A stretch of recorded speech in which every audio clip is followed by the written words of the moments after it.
never done a book review before, so I'm just gonna wing it. I'm not gonna take this too seriously. I read I'm Glad My Mom Died by Jennette McCurdy. So I first heard about this book in summer last year when she was promoting it. So I think I saw her post something on TikTok and it was kind of like, oh my god, it's Jennette McCurdy. Like, I haven't seen her since Vine. Where's she been? Recovering, writing, and now she has a book. I'm not obsessed with reading, but I read this thing in like 2 weeks, which is fast for me. I guess I'll just talk about what I love about the book. Because I'm not obsessed with reading, because I'm not good at it, the chapters are super short. They're like 2-3 pages. I think the longest one is like 6 pages. So it makes me feel like I'm a fast reader. You know, I'll sit down and read it for like maybe 30 minutes and I've gotten through like 8 chapters. And I made highlights. You can kind of see like things here and there I've highlighted and underlined and written notes. I do like the book is split in 2 halves, where it's before her mom died and then after her mom dies. The whole before portion talks about how awful her mom was. And I guess crazy for a lack of a better word, but she was definitely very abusive. But at the same time, there were really good moments that she had with her mom and her dad as well. And just the way she spoke about, for example, like the way she spoke about being on a movie set for the first time, I can totally relate to that. Not that it was her dream to be on a movie set, but still, that first time you step onto a set like that and see a literal village of people all working together, it's a spectacle. It's like the thought of it like keeps the blood running through my veins. It's the coolest thing. So there were nice little anecdotes in here and moments that she had with her mom, her dad, her family, herself, Miranda later on, and other people in her life. Okay, I'm taking this off. Sometimes it's just nice to feel good at something. I think even if it's something you don't like doing, it's nice to know that you're good at it. It's nice to know you're good at something. I had a law professor, try to convince me to switch my major, or at least do my master's in law. I don't like law. I don't have a thing for it. But it was really nice to know that she was floored by how good my writing was. I'm talking myself up here. Okay, I definitely want to talk about this. I fear that I'm bitter. I'm too young to be bitter. Yes, I've had moments where I've felt bitter and I would get upset at myself because that's what I'm trying not to do. So, and it's like she said, I'm too young to be bitter, you know? I liked that she wrote that. Because I can't imagine a lot of people I graduated with, for example, that are bitter, you know what I mean? They have maybe jobs they don't necessarily like, but they can afford to go to London or to Panama. I get kind of envious with stuff like that, especially travel. So when she writes, I'm too young to be bitter, I feel like there's not a lot of people that can relate to that, unfortunately. Maybe other artists like myself, but I don't know. If you're working at a marketing agency, let me know how you've become bitter. How has life been bitter for you? Let me try to not make it about me, okay? I liked the way she wrote. Again, I've never done a book review, so I don't know what to look for, but it didn't feel like she was just talking to you, but it felt like a refined conversation that was more of a story, if you will. Like I said, all these chapters are so short, oh shit, I lost my place. They're so short that they just feel like you asked her a question and you let her rant. I liked how transparent she was. Not everything, but definitely with a lot of hard stuff, you know, to read and I imagine to write. Especially for a memoir that's pretty somber. You know, there's memoirs that people write, you know, in their life and they talk about, you know, like what it was like, you know, being in the band in the 70s, or, you know, what it was like working on set of these movies with this director. Hers was more, you know, heavy hitting, but at the same time, it was lighthearted. Okay. I wrote all over this pet chapter. I'm gonna rant for a second about this one. Chapter 49. If you have the book, y'all, she talks about how she's afraid that her friendship with Miranda is going to end because iCarly is ending. I don't like knowing people in the context of things. Oh, that's the person I work out with. Oh, that's the person I'm in a book club with. That's the person I did that show with. Because once the context ends, so does the friendship.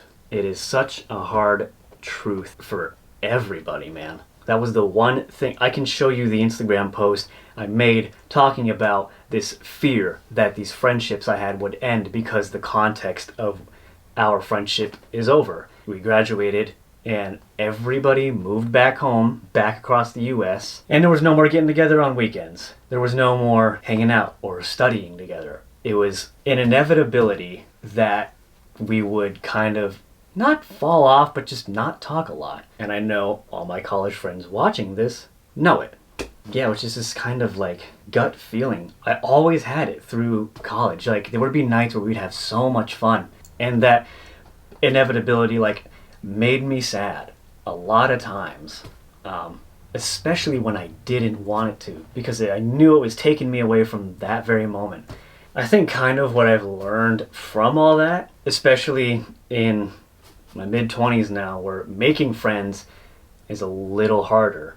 You kind of have to make friends in the context of things. And this leads me to my point. If you can push beyond this contextual boundary that is, your work, your book club, your gym, whatever, and you can actually have good conversations with people, that's when you have good friends. I really liked this chapter. It kind of brought clarity to that fear I had going through college about friendships and things like that. Okay, I want to kind of wrap this up a little. I had a good rant. I want to wrap this up a little more with some other things.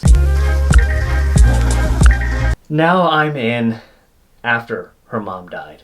And there's already a good chunk of the book gone. 2/3 of the book is before her mom dies. And now my only question at this point was okay, how am I going to get around to understanding why she was glad her mom died?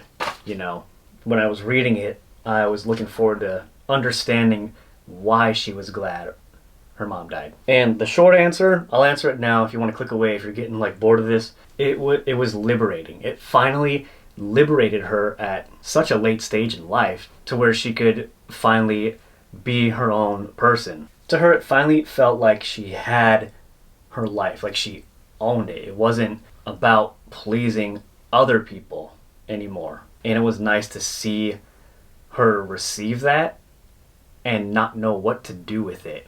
How confusing it was, how unnatural it felt, but knowing the importance of it.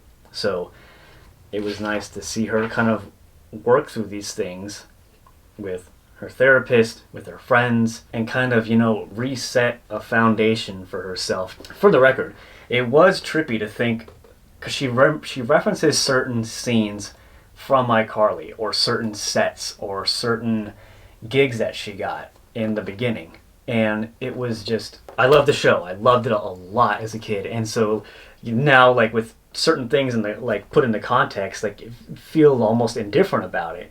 It was fascinating to see her directly reference certain scenes and gigs and talk about what had happened right after that take, or right after that gig, or right after that casting call on the drive home.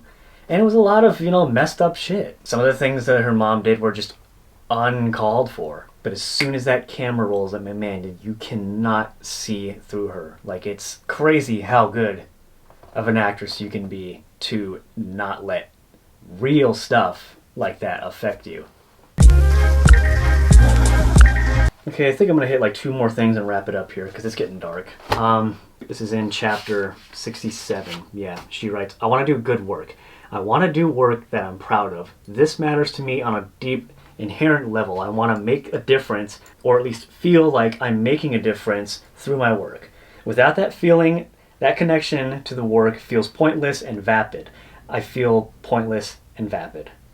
I mean, yeah, ditto. That's kind of, the reason why I'm making this video. I really hope that out of the 5 people watching this who actually do care to listen to the whole thing aren't just looking at this as their blip of entertainment for the day. I don't want that. I hope it's not that. And I'm making this just because I wanted to make it. This for me is just a New Year's resolution. Do something I've never done before.